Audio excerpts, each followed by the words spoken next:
credentialing /buffer. Check you out first before we're really going in. Yeah, exactly. They just Yeah, walk that's up just and say that they want us to believe they are. Yeah. That's not See, it seems to me in this later period we're going to start, having not been involved in this, but it seems to me we're going to start seeing the groups coming in from Missouri and Kansas and Another point. And let's do this. We're throwing a lot of bullets out there, and we've got very limited time frame. Let's keep collecting the bullet points that you're talking about. Internal people inside the perimeter, just by making out what I tell you.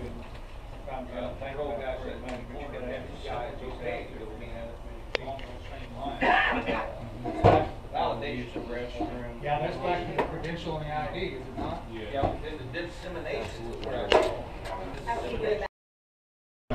So that piece, that personnel already inside the perimeter, that's going to continue to grow at a very rapid rate until a true perimeter is established. Just have a jolly what kind of time frame you're looking at before that true perimeter is established and you're able to truly stop flow. Of course, it depends on the size of your footprint. 6 to 8 hours. If it's 1 square mile, you're looking Nighttime. Yeah, okay, there's a factor, and that may be something we put in here.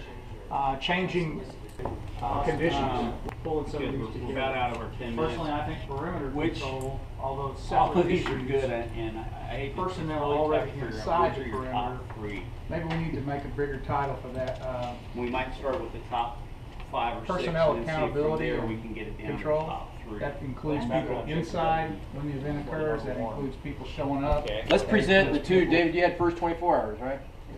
I know it's hard to pick the top 3, and you've captured a lot more than it, and that's good. We're not going to disregard the rest of it. We just kind of keep it within bounds. Let's talk about the top background checks. You know, are you going to do background checks, yes or no? And of course, who does that and what that process would be. That would include credentialing or ID cards, you know, to provide access into those secured or restricted access areas. Access control links into that vetting because you're not just going to let anybody in there. So if somebody shows up and wants access. perimeter control. Tough nut to crack when you're dealing with an impact area like Galen had, but it's something that needs to be done as best we can. So let's get back together in our small groups and just try to peel back the onion a little bit and look at some of the solutions and try to capture the meat of those solutions as best we can, because that's what we want to try to capture, codify, and implement the next time we have one of these bookers. So, back to your group. It's just, I guess it would, and I'll just start this off, identifying those areas or those avenues, if you will, that potentially have the greatest traffic flow. I keep picturing back to Galen and Oklahoma City situation. I-35 and points thereof. The event crossed the interstate there. Yeah, if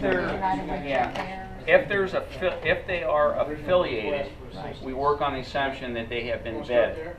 And in the disaster volunteer guidelines that we developed a couple of years ago, that was the assumption: is if you're with Red Cross, you've already been vetted. The challenge here is what about the unsolicited, unaffiliated folks? It's got to be accurate. We think of the United Shift gears in the middle of those things. You've already got half the population of the world going one place. You decide it'd be better if we move it down the road to the west. Even if you have people What are coming in individually, even if you have people coming in individually, you won't have the background check relatively. If you're doing true area command, you're going to have more than one, and those two should work together. That's the challenge, is if you've got area command, is getting those two to coordinate. How many times have you seen that not happen? Almost every time? It's still, Yeah. it's still almost a support of the tactical mission, not the support Well, mission. by these command So- centers in these staging areas, I'm talking about also for inflow of volunteers. I'm talking Yeah. about the process as a whole. I mean, So that think- may be a way to lead into training people how to start developing use of somewhat of an area command by all the crap that comes with an incident. I think our first solution is trying to find. Well, you can try to message it as you can, and might get something. We might get a few good. I can tell you the first thing that's going to happen when you have a disaster, He somebody's said going to send go, them home I and need to go, and they aren't going to pay attention to anything that's being said. Oh, no. We're not going to go to any staging location unless maybe you can tell them, all volunteers, show up here and we'll immediately get you into the scene. That's part of And the it- yeah, that's and it- kinda my And train it of thought. can't be. Okay, so you we get wanna 'em- mislead you get them. 'em- You can't get them there and then just hold them, because then they will leave and they'll go find. Okay, coming back to the vetting, on the background checks, I think law enforcement sounded like it was the affiliated. preferred preference, That's a big and piece of that message. Greg brought a good point, you gotta make sure you got connectivity to make that work. Contact. And, you know, OSBI requiring them to go get one and bring it to you could be an option. I know United Way, MRC, and some others have a system, and Red Cross have a system by which they do their background checks. You really wanna do something between disasters. So next thing under vetting would be the ID cards or credentialing. More pieces What is the based on solution? timeline. Because the message we send out initially is gonna be much different than one we send out after day one, after week one.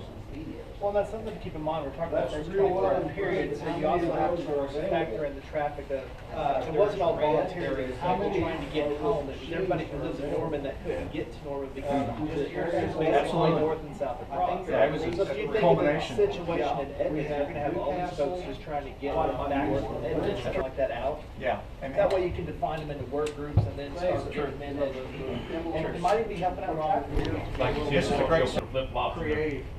shorts on, you just need to send them home and tell them. It's not just long Right. range. We know that. Because those guys are just like everybody in this room. That may be their assigned task if they show up and they hear somebody a whimper All right, in that safety building right over briefing. there that's trash. Excellent. Perimeter's off. They're We gonna- wanna, All you have to do so is- that safety briefing, we have safety message that the safety officers.